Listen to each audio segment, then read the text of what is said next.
guys, Sports Psych Doc here again. Today we're going to be talking about thoughts. So remember that cognitive triangle? Thoughts, feelings, and behaviors? Well, our thoughts influence our behaviors and they influence our feelings. So today we're going to go outside to understand this lesson. All right, yesterday I was in my garden and I was looking for carrots. And let's have a look here. If you zoom in a little bit, you can see there's little baby carrots growing right here, right there. They're pretty hard to see. Those carrots are not unlike healthy thoughts or good positive statements that we tell ourselves. That they can be slow to grow, they can be there, they can be very fruitful, but look at what's around all of those carrots. It's really hard to see the carrots because there's so many other weeds. They're kind of choking those out. Those carrots and the weeds are like all the thoughts in our heads. So the carrots are the good thoughts, and the weeds are all the negative thoughts. So we all have automatic thoughts, things that we think that just pop into our heads all of the time. You know the thoughts.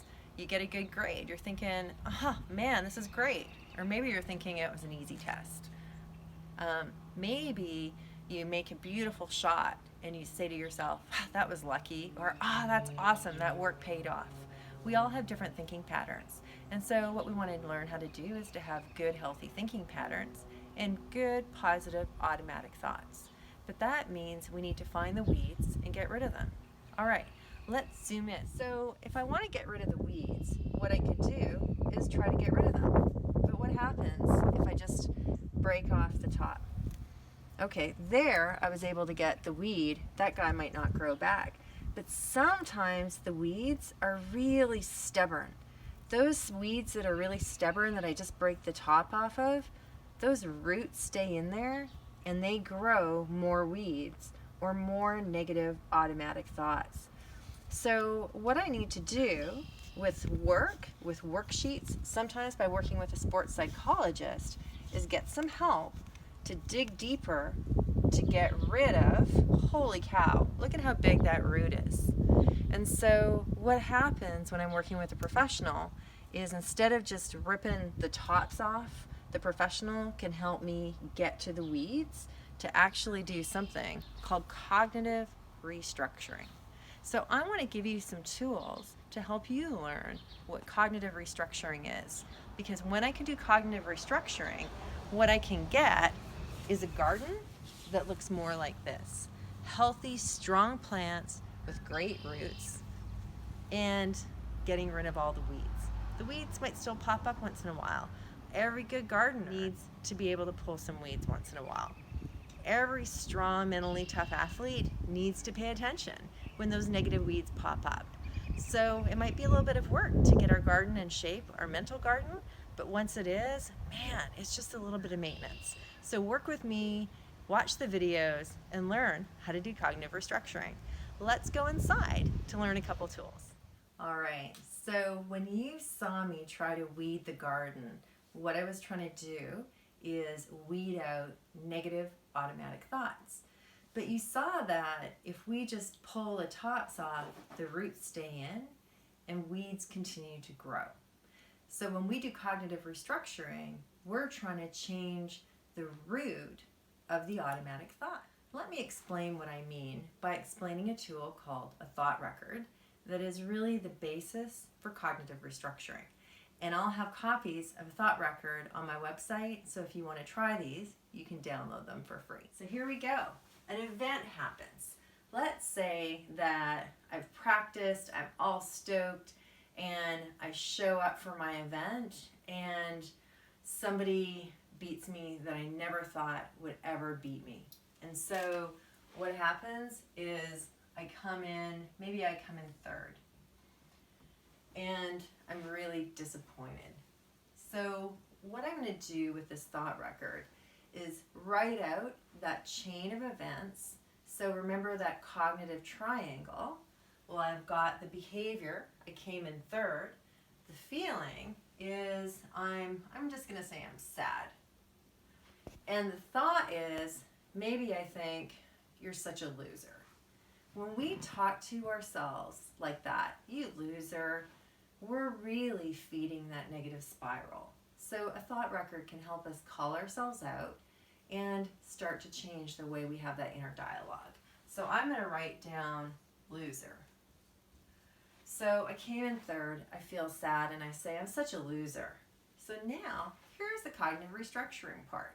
If I want to change that spiral, maybe I've actually come to believe that I'm a loser, and it's just so automatic, it happens all the time.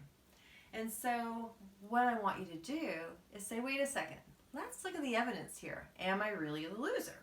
Okay, so what's the evidence for the statement, I'm a loser? Well, maybe the evidence is I didn't win. Okay, so didn't win. Is there any other evidence that I'm a loser? Maybe I did really bad on my chem test.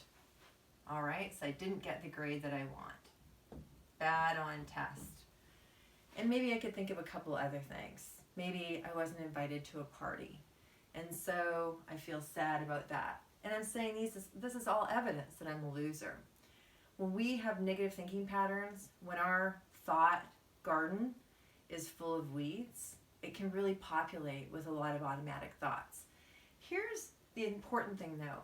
Evidence is not thoughts. Evidence is things that actually happened. Show me the facts.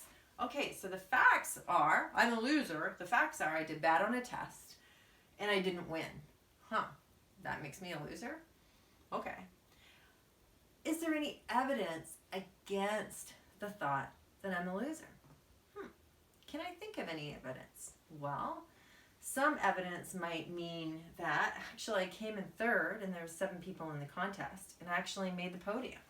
So evidence against it is I was on the podium. Losers aren't on the podium. Okay. And even though I didn't do well on that one test, I actually have a B average at school. Okay. So I'm actually doing pretty well. I've got a B average. And other evidence that I'm not a loser, well, I've actually done some really nice things to help my family. So I'm a helper. And you know what? Helpers aren't losers. So the first piece is find the event that triggered feeling bad or sad or mad. Once you found the event, write down the feeling. Remember, we're going to learn to identify our feelings. What was the first thought that went through your mind? Write the whole thing out. And then look for evidence. Evidence for the thought, evidence against it. And now what we're going to do is we're going to create a new balanced thought. And the new balanced thought is kind of like a teeter-totter.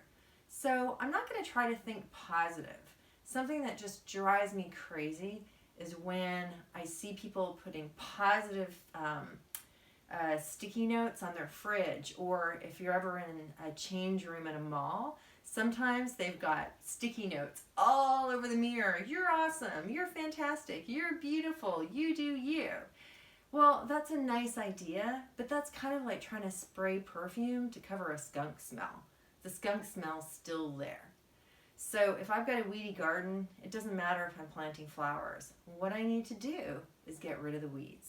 How do I get rid of the weeds? It's not by covering them up, by trying to fake it and think positive.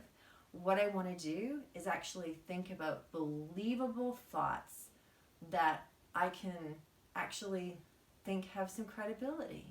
And so a balanced thought, a believable balanced thought, is going to, over time, be far more powerful than those weedy negative thoughts. So let's try to make a balanced thought out of this. I didn't win, but I did get a podium. I did bad on one test in one class, but overall, I'm doing pretty well at school. And I'm also a helper. My balanced thought might actually be just all of those things. It could be pretty concrete and use the examples. Or maybe I might have a balanced thought that's more general. That even though I might not be the best, and a great way to make a balanced thought is to start with the phrase, even though. Even though I don't always win, and I'm not the best, I'm actually pretty good at what I do. I'm a great helper. I do pretty well at school, and I'm pretty good at my sport. What feeling goes with that statement? You might say peaceful or calm, maybe happy, maybe a little more confident. I'm going to say, even though I'm not the best, I'm actually pretty good. That makes me feel kind of happy. How about that?